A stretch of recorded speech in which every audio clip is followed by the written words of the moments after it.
My name is Roseanne from Utah. God, it feels so good to be back in Florida. I can't even tell you. I'm sure it shows, but anyway, it's not about me this morning. It's really a pleasure to introduce Vito. And I thought this morning, like, how would I introduce him? What would I say and stuff? Because he's really very special. I am not Vito's wife. This is his lovely wife in the front row. Because we've spoken at conventions, and for some reason, I don't know, but anyway. But I am a very good friend of his, and he, in return, is a good friend of mine. And his wife is my best friend in NA. So, but I was thinking about what I could say about Vito, and I know Vito really intimately because he and I both know a lot of the same people. Like when I came in this morning, we start rapping about history, and I love to hear Vito share. There's a lot of us that were, old timers and stuff, and they're gone, got sick and died and gone. So for people to like really present and carry the message of Narcotics Anonymous and the history and everything that Vito knows, it's just such a joy to have those people still with us. I remember my sponsor years ago giving me a tape of Vito's, and I played it over and over and over again. And I used to cry when I heard it, and I got so much hope. And then I heard he was coming. I don't know why we had never met each other before, but then I heard he was coming to Florida. I was so excited because I knew how much he had to bring to the table. And I figured, I hope he takes Hollywood Monday Night as his home group, because then I knew he'd be at the business meeting and I'd be off the hook, and he would tell us really how to do it, and he did, But Vito's a great guy. We've spoken at some conventions, and I've traveled with him, and heard some more stories that he doesn't like really share. He's a humble person, and I just love him. Sit on the end of your seats, and I know this is a person that I can honestly say never ever says no when he's invited to speak anywhere. I know that for a fact, and it's not fun being at airports and missing planes and all that stuff, but Vito keeps showing up, and he keeps carrying this message, and we need what Vito has, so I am so glad he's speaking. I mean, every opportunity I get to hear him, because he's got so much to say. So anyway, help me welcome Vito.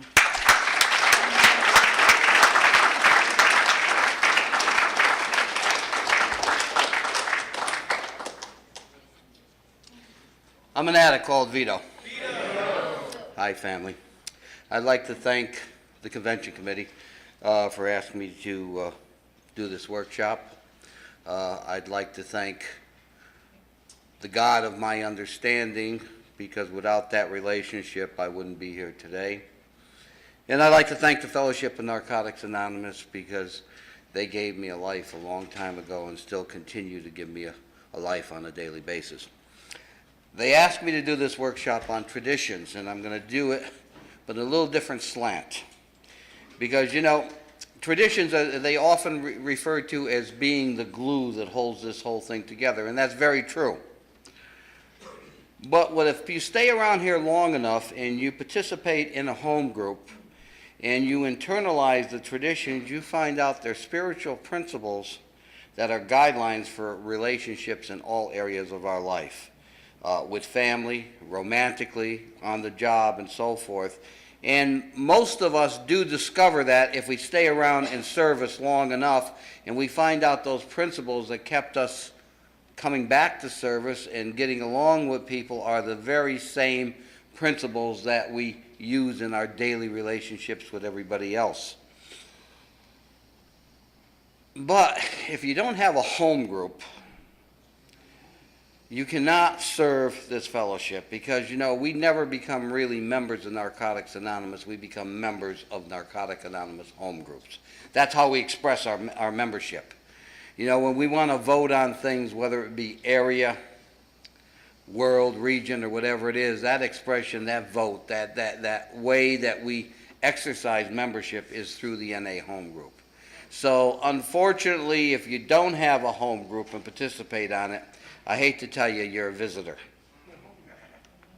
You know, they say you're a member when you say you are, but they're referring to saying you're a member of the home group. Well, anyway, with that said, and of course, you know, I have an opinion, and opinions are like, you know, assholes. We all have them. But that's my opinion. And so we'll start off with the traditions. Let me find them here, because if you have to commit to memory, they're going to get all mixed up. Okay, Phil, we'll do it backwards.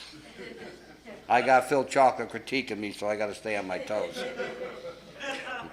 The first tradition says our common welfare should come first. Personal recovery depends on NA unity. And that first tradition, when we're referring to the group, is a very important thing. Our common welfare comes first. What is our common welfare? Now, you're taking a lot of people who have a lot of things not in common coming together. You know, when they use that expression, strange bedfellows, they're talking about us, because we have a lot that we don't have in common. We come from different ethnic groups, different races, different religions, different cultures. We're totally diverse. We're different. But the one thing that we all do have in common is that we suffer from a disease called addiction. The second thing that we have in common is that we're all trying to recover from this disease called addiction. So that's our common welfare. Our common welfare is we are recovering from the same disease. We have that in common. Outside of that, we have very few things in common. If you listen to addicts starting discussing philosophy, you find out we have a lot of different things in common, especially when we get in subjects like God. And thank God our third step tells us that we have a God as we understood him, not as I understand him, because that process of my personal God has changed over the last 46 years so many times that I can't even remember how it was back then, but believe me, it was different. The 12 steps are for my personal recovery. The 12 traditions are for me to be able to get along with you. And that is why we have 24 spiritual principles. Because if I work the 12 steps and I begin to recover from my disease, I'm not totally recovered without the 12 traditions, because I need to know how to get along with other people in my world. Because as addicts, we all know how to be loners. My natural state is to be by myself getting high. And I only needed you to help me get what I needed to get high. So I needed to overcome that natural state of being a loner and of using people and manipulating people, and that came through the 12 traditions. It started off, our common welfare should come first. And that common welfare is I must recover from this disease of addiction. Personal recovery depends on NA unity. My personal recovery means that I need to have unity with you. Now, unity does not mean to be all the same. It means a blending of getting along together. So for me to recover, I need to have NA unity. And my personal recovery depends that we all have that one thing in common, that we're recovering from that same disease. Now, in Narcotics Anonymous, it's very easy to understand that tradition. In the group, it's very easy to understand it. You know, we come together as a group of men and women together for our personal recovery. We have that in common,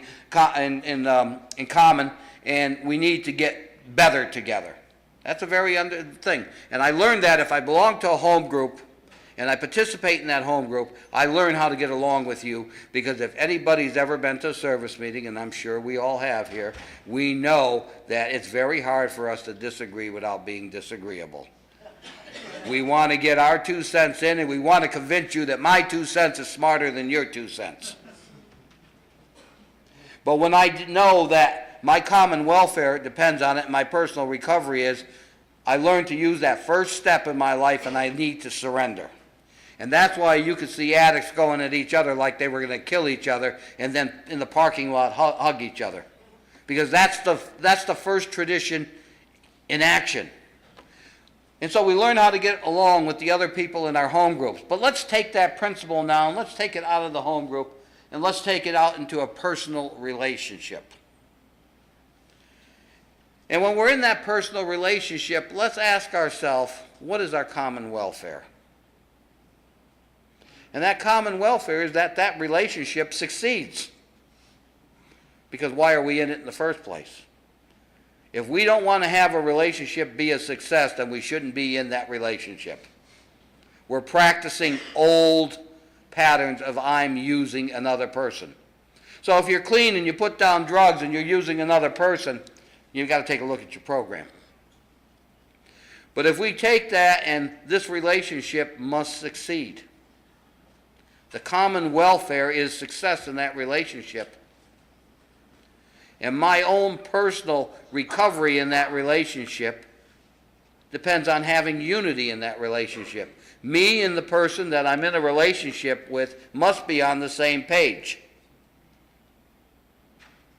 Or at least in the same book. Because that happens. Two people reading two different books, somehow the endings are different. So, we have to be in the same page, in the same book, and with our common welfare, we much want to succeed. But take it beyond the romantic relationship. Take it in general relationships with people in our life. We must have a common welfare with everybody we have a relationship with, or those relationships are not going to be relationships, they're going to be acquaintances. And so sometimes as addicts living in a world of fantasy, which we all do, we consider ourselves having friends and relationships when really all they are is acquaintances and they're not going to go anywhere. So whenever you're with a social life, you better identify the common welfare there. Because otherwise you're living in the addict fantasy as I have something that I really don't have.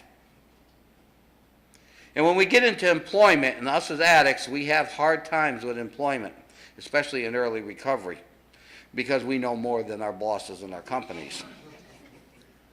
It's like kids grow up and they know more than their parents till they become parents themselves. So as we grow in recovery, we find out that we don't know as much. And what is the common welfare on our jobs? Well, for most of us, especially in early recovery, our common welfare is the boss is going to pay us and we want to get paid. So we must identify the common welfare of what I need to do on that job, because I am a paid employee. And when I look at things from that perspective, all of a sudden, my job gets better. Nothing's changed in the job, but I realize what my relationship is in that job. And so by having a home group, participating in that home group, and learning the traditions in the home group, all of a sudden, my general relationships begin to improve. In the second tradition, for our group purpose, there is but one ultimate authority. And if you notice, it says one, not two. A loving God, as he may express himself in our group conscience, our leaders are but trusted servants. So it's telling us in the group there's one ultimate authority. It's not the clique in the group. It's not the steering committee, the GSR and the alternate and the treasurer and the secretary. There's one ultimate authority. It's a loving God, whatever our concept of God is, as that God expresses himself in our group conscience. In other words, a bunch of misfits such as us get together, would have nothing in common except recovery from the disease of addiction, get together, and somehow another entity is created from the consciousness, and it's our group conscience.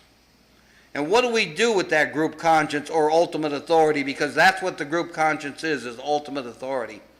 We have leaders, and in our service books it does define who our leaders are. In the group, it's the group steering committee. But then it gives a definition that most addicts fail to look at. It says our leaders are but trusted servants. They do not govern.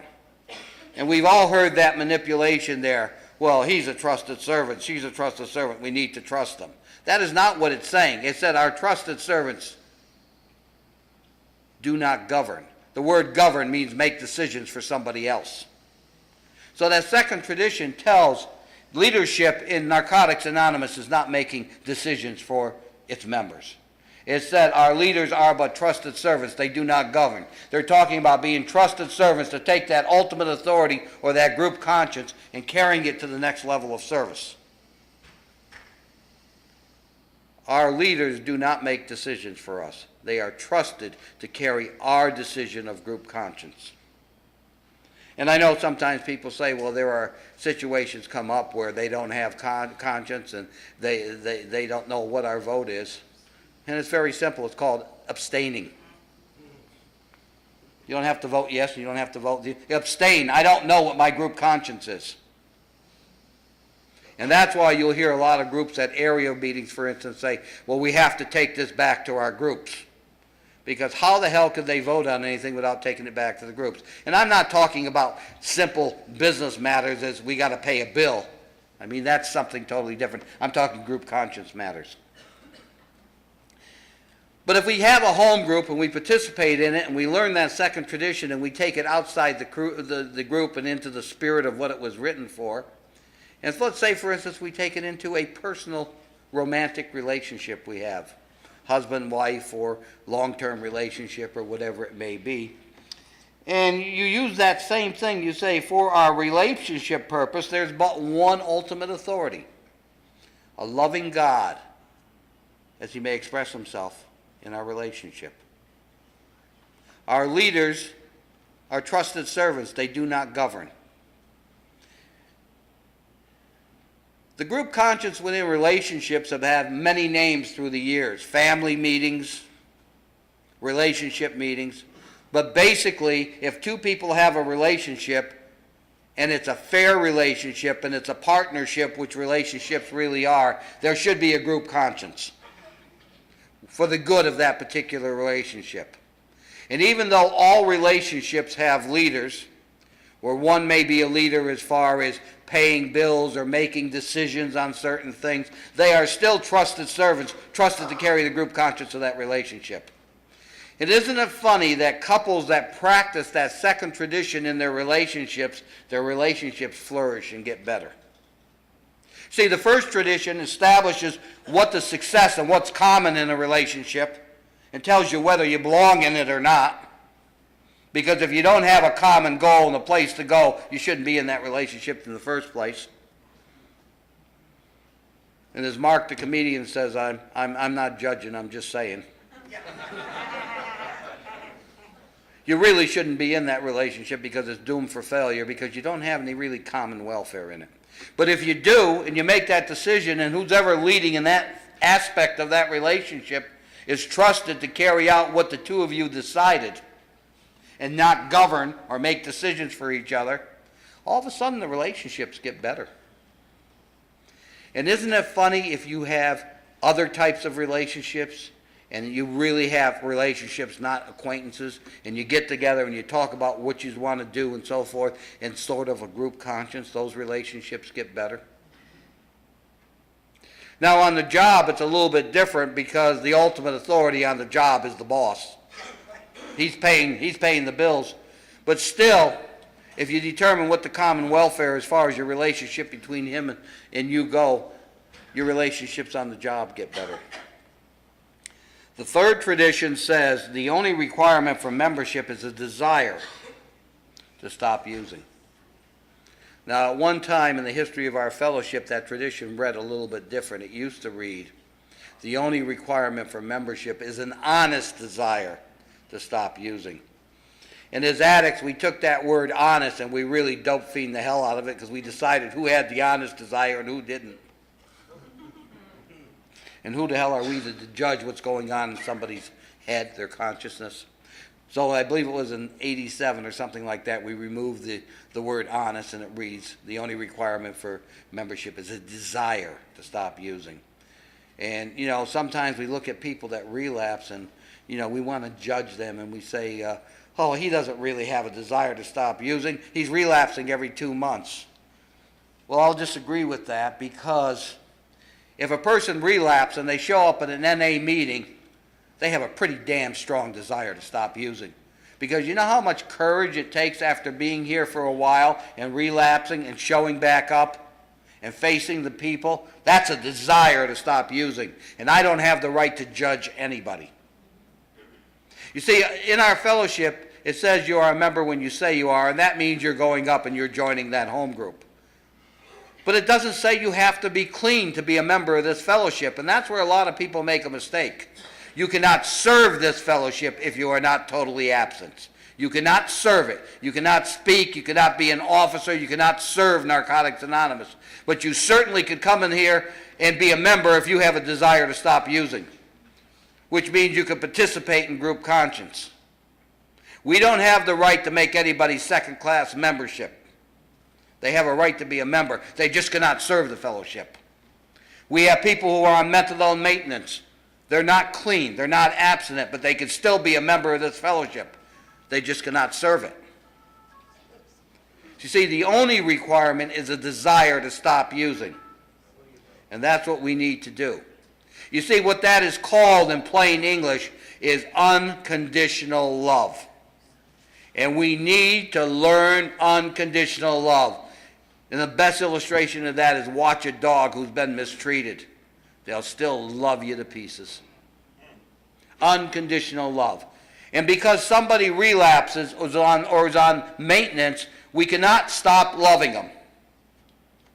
We can tell them the truth. They are not clean. They need to be totally absent. They cannot serve this fellowship. They cannot speak, but they can participate and be part of it. Because many people who were on methadone and many people who were relapsers have kept coming back till they got it, and they have real long-term in this fellowship. Everybody doesn't walk in here and pick up a white chip and stay forever. Thank you, Phil Chocolate. So, you know, we learned that unconditional love in that third tradition. But take it outside the rooms of Narcotics Anonymous. And take it into our families and our relationships. You have children, for instance, that grow up. And they do all the screwed up things that we did. The only requirement for them to be part of our lives is a desire to be part of those lives. Who are we to disown people? You know, we need to set boundaries in our relationships, but we don't throw people away like they're disposable. I have a daughter in my life who hasn't spoke to me maybe in 13 or 15 years. Her choice. But the only requirement for her to be back in my life is to say she wants to be in my life. See, I don't have the right to disown anybody. Narcotics Anonymous taught me that in the third tradition. And we have to do that in all of our relationships, and our relationships get better. See, you go to these conventions and they'll put up a sign, relationship workshop, and 300 people show up and there's not enough seats, and you say tradition workshop and nobody shows up. And the key to relationships are traditions. Because the first relationship we learn is with group members. And take those principles out. The fourth tradition says each group should be autonomous except in matters affecting other groups or NA as a whole. Well, in the group situation, we know exactly what that means. Every group can do whatever the hell they want as long as it doesn't violate any of the other 12 traditions. That's what the word except that will affect other groups, because that's what they're talking about, except when they affect other groups. When you break a tradition, you affect any other group around you, or NA as a whole. So as groups, we could do whatever the hell we want within the 12 traditions. We could have our format for the meeting. It could be a speaker meeting, could be an open discussion, closed discussion, meditation meeting, third step meeting, 11-step meeting, doesn't really matter. As long as it's within the 12 traditions. We could do whatever we want, as long as it's within the 12 traditions. But when it affects other groups in your area or NA as a whole, you got to take a look at that, because what you're doing is destroying that relationship with other groups and NA. And you do that with your families. Every member of your family is totally autonomous, except when to do so would affect other members of the family or society as a whole.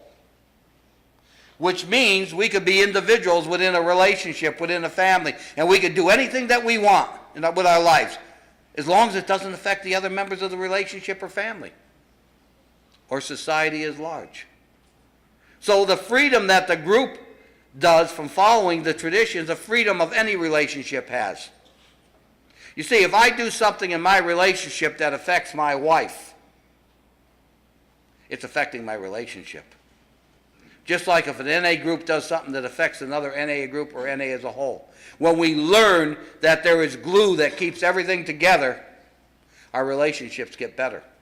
It tells us we could be total individuals in our relationships. We could be autonomous and do whatever we want, providing it doesn't affect the other members of the relationship. And that's a very important thing. It's called respecting people you're in a relationship with. Just like you must respect the members of your group because you're in a relationship with them. And if you learn how to respect people in your relationships get better. And yet I hear guys say, well, my wife's stupid. She don't know what she's doing. I'll make the decision for her. And then wonder why they're divorced a year later. These traditions are the key to life in all relationships. And we learn it by having a home group and getting along with our home group members. Very simple fact.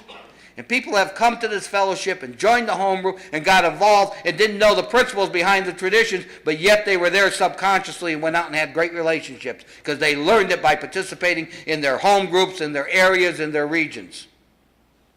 The key to a relationship is the 12 traditions. And often I'll say, if you're working 12 steps in your life, you only have half a program. Because the other 12 spiritual principles are the traditions that teach me how to get along with you. The 5th tradition says, each group has but one primary purpose. Not two. To carry the message to the addict who still suffers. One primary purpose. What is that primary purpose? I think the text says it pretty good. That any addict can stop using and lose the desire to use. That's the primary purpose, to carry that message.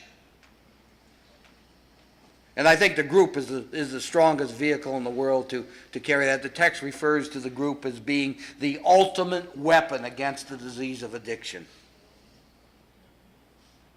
It's the first level in the trenches of the war against this disease, is the group. And if that group is maintaining a primary purpose that any addict can stop using and lose the desire to use, then that's the beginning. See, once you get that hope, you can reach out and get a sponsor and have that individual tutoring through the steps. But the group is the vehicle. And if the group is not carrying a primary message, people relapse and die. And I'm not blaming that people relapse because of sponsors and groups. But the foundation is there. And we must carry that primary purpose. It's the ultimate weapon against this disease. But take it outside the groups into a relationship. What is the primary purpose? Well, you identified it in the common welfare. The primary purpose is that group, that relationship will grow and flourish and get closer. And if that's not the primary purpose of that relationship, examine why you're in it. Maybe you don't want your relationship to grow and get better. Then remember, you're not a victim, you're a volunteer. But you see, if you really want a relationship, then you must have a primary purpose that is identified in the first tradition. Otherwise, you're living in the fantasy that us addicts like to have, and there's no ground rules. Because I hate to tell you, if you get in a relationship with somebody, you better have a set of guidelines and ground rules. I wouldn't take off from Boca Raton, Florida to Los Angeles, California, unless I had a map that gave me directions how to get there. And if you don't set boundaries in a relationship, how are you going to get to where you really want to go? You know, that has to be communicated with the people you're in a relationship with. And so you must set that primary purpose and the relationship grows. The 6th tradition tells how not to violate the 5th tradition.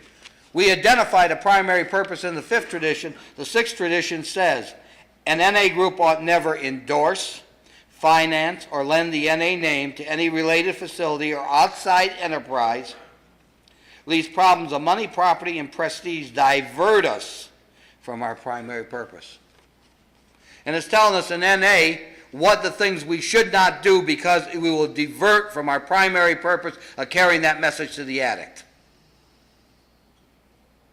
It's a very powerful tradition. We set the ground rules in the fifth tradition, and then in the sixth tradition we're told how not to violate that fifth tradition.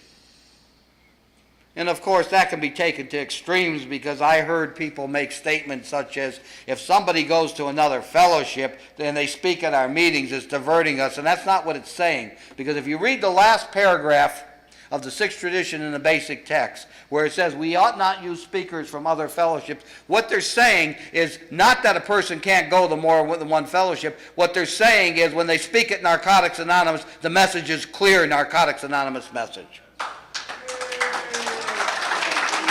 We don't have the right to tell anybody where they want to go. If they need 5 fellowships, that's their business.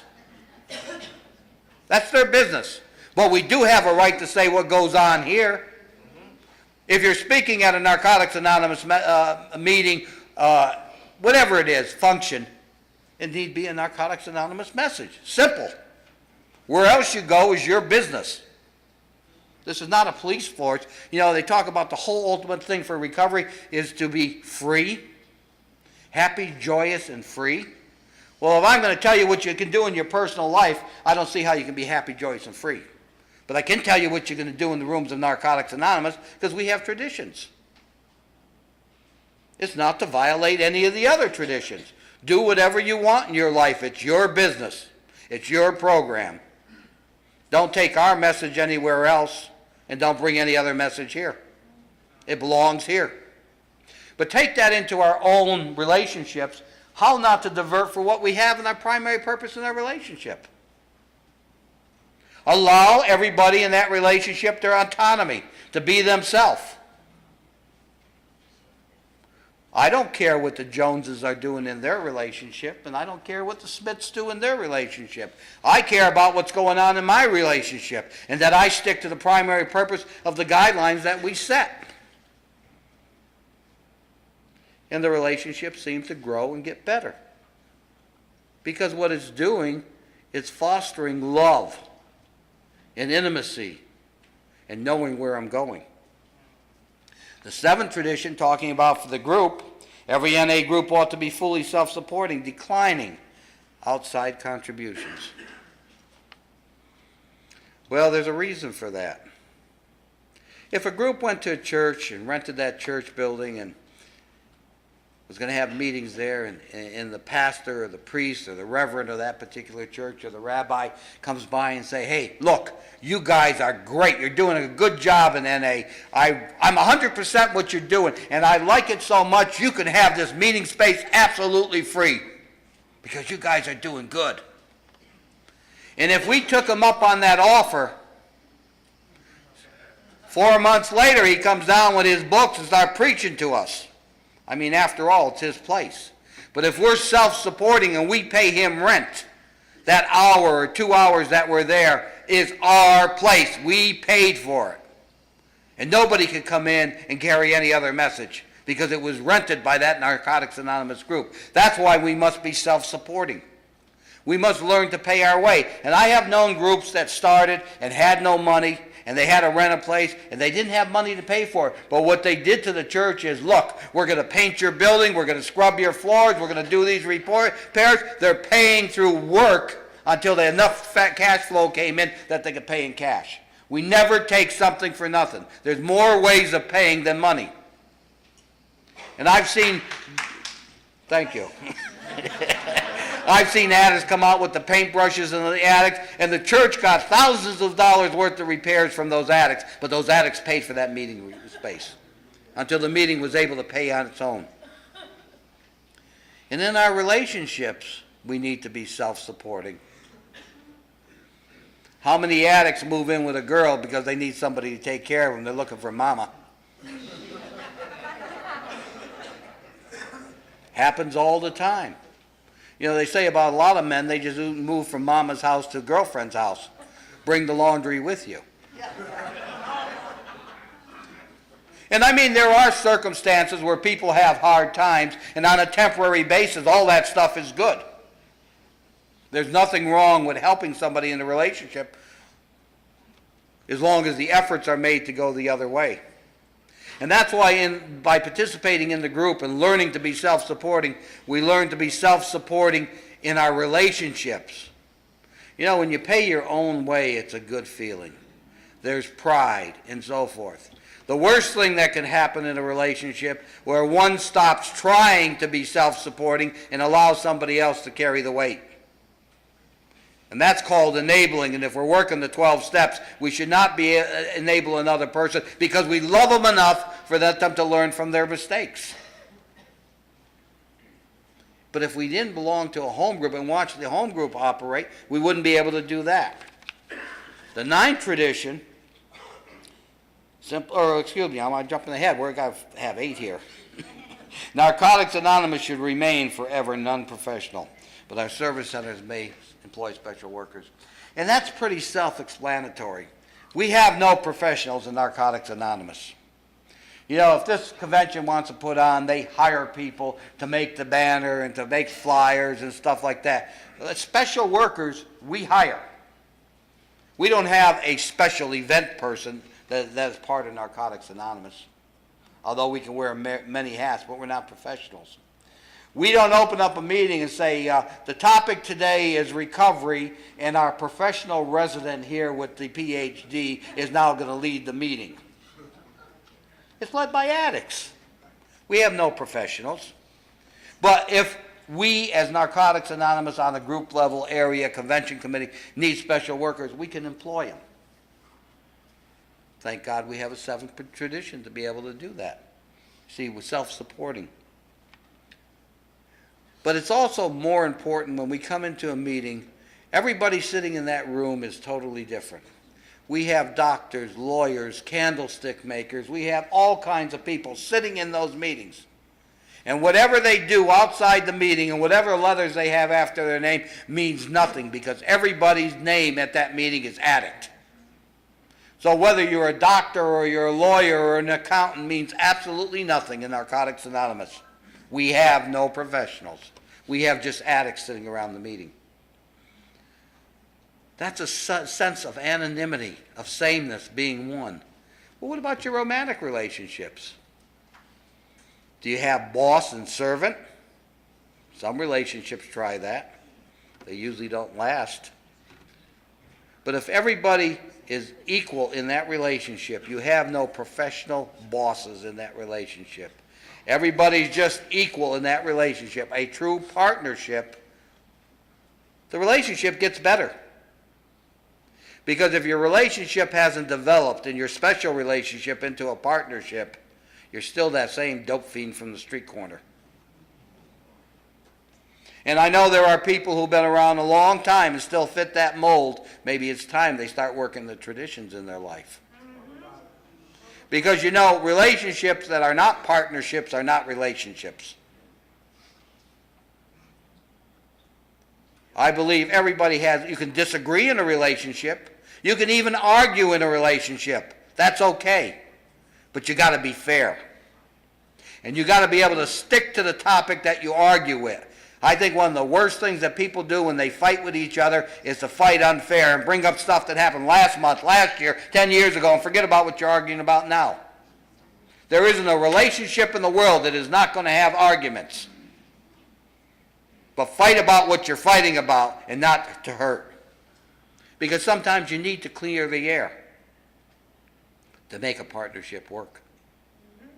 Fair fighting. And where do you learn it? You learn it in the group. You imagine you're in a group conscience and you're having a conscience now about putting on a function. And all of a sudden one addict says, yeah, but you tried it 3 years ago and it's no good. You always do it wrong. And the other one says, yeah, but what about the one 10 years ago? You know. Let's talk about what we're doing now. Fight fair. Because in groups we do fight. We do have those arguments. But argue about what you're arguing about and come to a solution. Be able to have the consciousness that we agree this is the compromise that can best be done under the circumstances. Because relationships are compromises. Because if we turn around and try to satisfy everybody, it's not going to happen. And the same thing in the relationship. You must learn to compromise. Everybody gives a little and not somebody giving a lot. And we can learn to live with that. And things seem to work. The ninth tradition says, NA is such. Very important word, as such. Ought never be organized, but we may create service boards or committees directly responsible to those they serve. Well, this tradition makes no sense at all unless you understand what NA as such is. The first and second edition of the basic text described it perfectly. We talked about what NA as such is in the ninth tradition. Then around 1983, when they went to the third tradition, they took that whole point out of the text.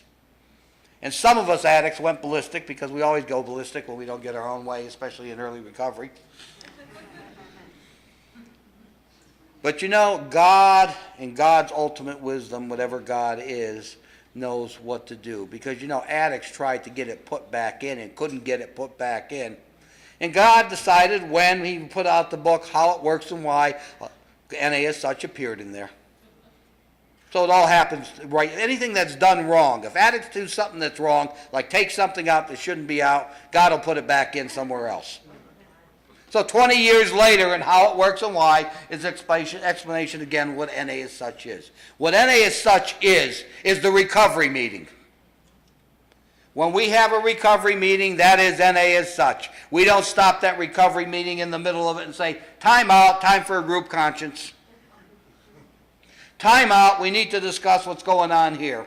NA as such is for one reason only, to recover. It's a recovery meeting to talk about solutions to our disease. So what they're saying is NA as such ought never be organized. They're talking about the recovery meeting. They're not talking about NA as a whole, and many times you'll hear people say, well, NA is never organized. Yes, we are, but NA as such ought never be organized. And that's the recovery meeting. That's when the serenity prayer is said and we go to the closing. That should never be organized. We have the topic, we stick to it. Speaker meeting, we stick to it. We don't organize that. We don't do any type of service work during that time. But it says NA as such, and let me get the wording right, NA as such ought never be organized, but we may create service boards or committees. And the very first service committee that NA as such creates is the group steering committee. The GSR, the alternate, the secretary, the treasurer. That is the first service committee we create. That can be organized. NA as such cannot, but the service committee can. And then these bunch of these service committees or group steering committees, whatever you want to call them, can get together and organize what they call an area. And a bunch of these areas get together and organize what they call a region. And regions get together and organize what they call the World Service Board, or World Service Committee. So, but NA as such can never be organized. But we can create it to function. So NA as such can function within an organization. And that's what we have done. And that's why they say NA is an inverted pyramid. Because the group member is the most important person in Narcotics Anonymous. The higher the committee goes up, the lesser they are down the thing. NA is such, and home group can make a motion that can change Narcotics Anonymous by going through the organization from the groups to the areas to the region to the world. But it started as NA as such, that one group member. But if we take it into our relationships and use the same premise, our relationships should never be organized. They really shouldn't.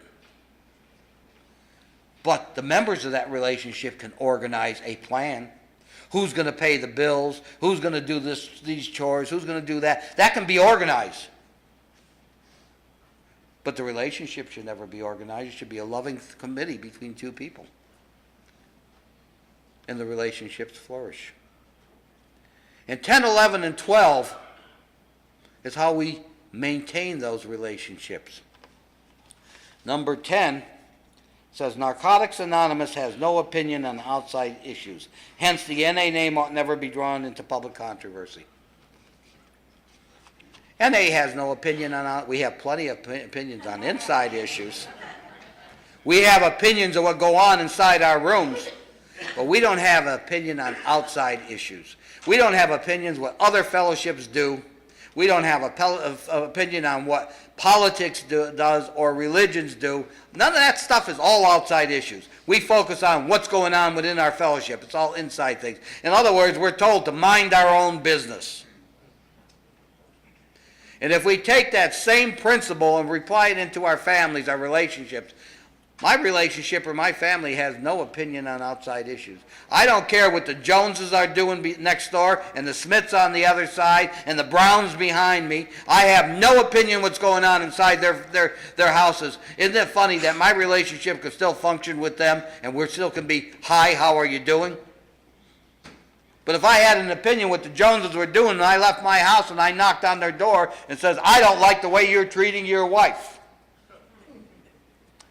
First of all, I don't think that the Joneses would want too much to do with me, even if Mrs. Jones was getting things she wouldn't want me to know and she wouldn't want to know my business. So what it's telling me that I have in my personal relationships, I have no opinion on what's going on in somebody else's relationship. Unless I'm asked for an opinion. And then I better know all the facts before I venture to give one. Because usually when you hear it from one person, you're hearing through one set of lenses. And I wouldn't be able to give a fair opinion, to be perfectly honest with you, because I really wouldn't know the true thing unless I lived within it. And isn't it funny how relationships get better, just like groups get better if we participate in it? I think the 11th tradition tells it all as far as public relations. Our public relations policy is based on attraction rather than promotion. We need always maintain personal anonymity at the level of press, radio, and films. Based on attraction. I need to be the best addict as I possibly can in public. Because the public's opinion of Narcotics Anonymous is the way they see me. And that's why we remain anonymity at the level of press, radio, and films. You know, when we have public information signs out, such as you'll see them on buses, billboards, and you'll see them on PSAs. We don't have much PSAs anymore since the Federal Communication changed their laws on stations giving free PSAs. But years ago when we had PSAs on TV and billboards on buses, which we still do, and billboards on the street, it says, drug problem, call Narcotics Anonymous. We may be able to help. It doesn't say, call Narcotics Anonymous, you'll get your life together. We make no promises. You have to pick the phone up. All we're saying is, there's something called Narcotics Anonymous. We might be able to help. You got to pick the phone up and ask for help. See, it's about attraction. We don't promote this fellowship. We don't go around saying, come to Narcotics Anonymous and you'll live a life beyond your wildest dreams. We say, you got a drug problem, call Narcotics Anonymous. We may be able to help.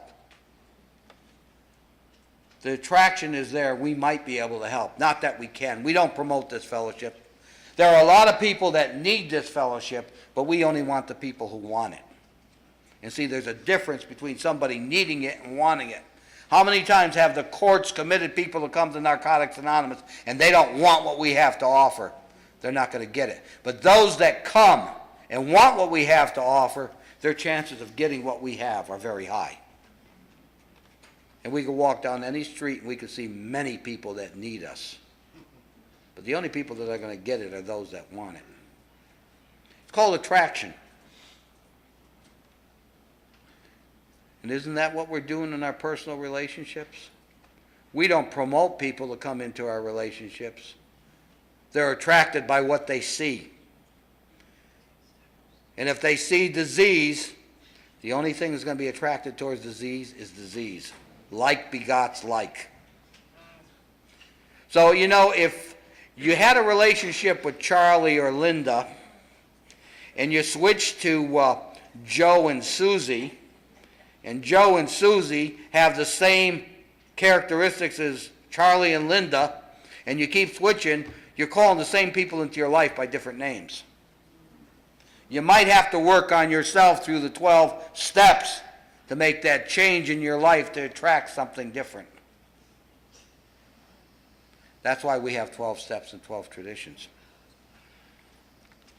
Number 12, which sums up all the traditions, just like the 12 steps sums up all the steps. It says anonymity is the spiritual foundation of all our traditions. Anonymity is the foundation. Which is started in the first tradition. Our common welfare, anonymity, that we're all the same. We suffer from a disease. Anonymity is the spiritual foundation of all these traditions, ever reminding us to place principles before personalities. Very strong tradition, the basis of everything we have. Placing principles before personalities. What principles? The principles of recovery. You know, somebody pulls up in front of a meeting and they got a big Bentley. Spent a couple $100,000 for that car. And they walk into the meeting and all of a sudden everybody sits back and thinks, that's a rich addict. All of a sudden that person cannot recover in Narcotics Anonymous because they're not an addict, they're a rich addict. Or let somebody in show business walk into one of our meetings and we attach their personality and they're a show person addict. Or the one that most of us can identify with, especially males. Let a good-looking newcomer show up at a meeting and the guys will start whispering, jump on her before she gets too well. She can't recover and neither can we. You see, but if we allow the anonymity before the personality, we can all get better. See, there's no white addicts or black addicts or Latino addicts or yellow addicts, just addicts. We come and that meeting opens up, we're all the same. My last name is Addict. That's why when I identify at meetings, I say I'm an addict called Vito. I identify as an addict before my name, because it reminds me of the principle of the 12th tradition, that I'm an addict before any other part of my personality. You see, then we can all recover together and take that same principle into our relationships, that I am a human being before I'm a male or a female. And my personality gets out and I can blend into that relationship and be a loving, caring relationship.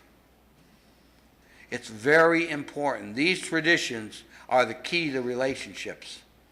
If you have a home group and you're practicing them in the home group, you'll automatically take the same spirituals behind those traditions and begin to apply them in your life.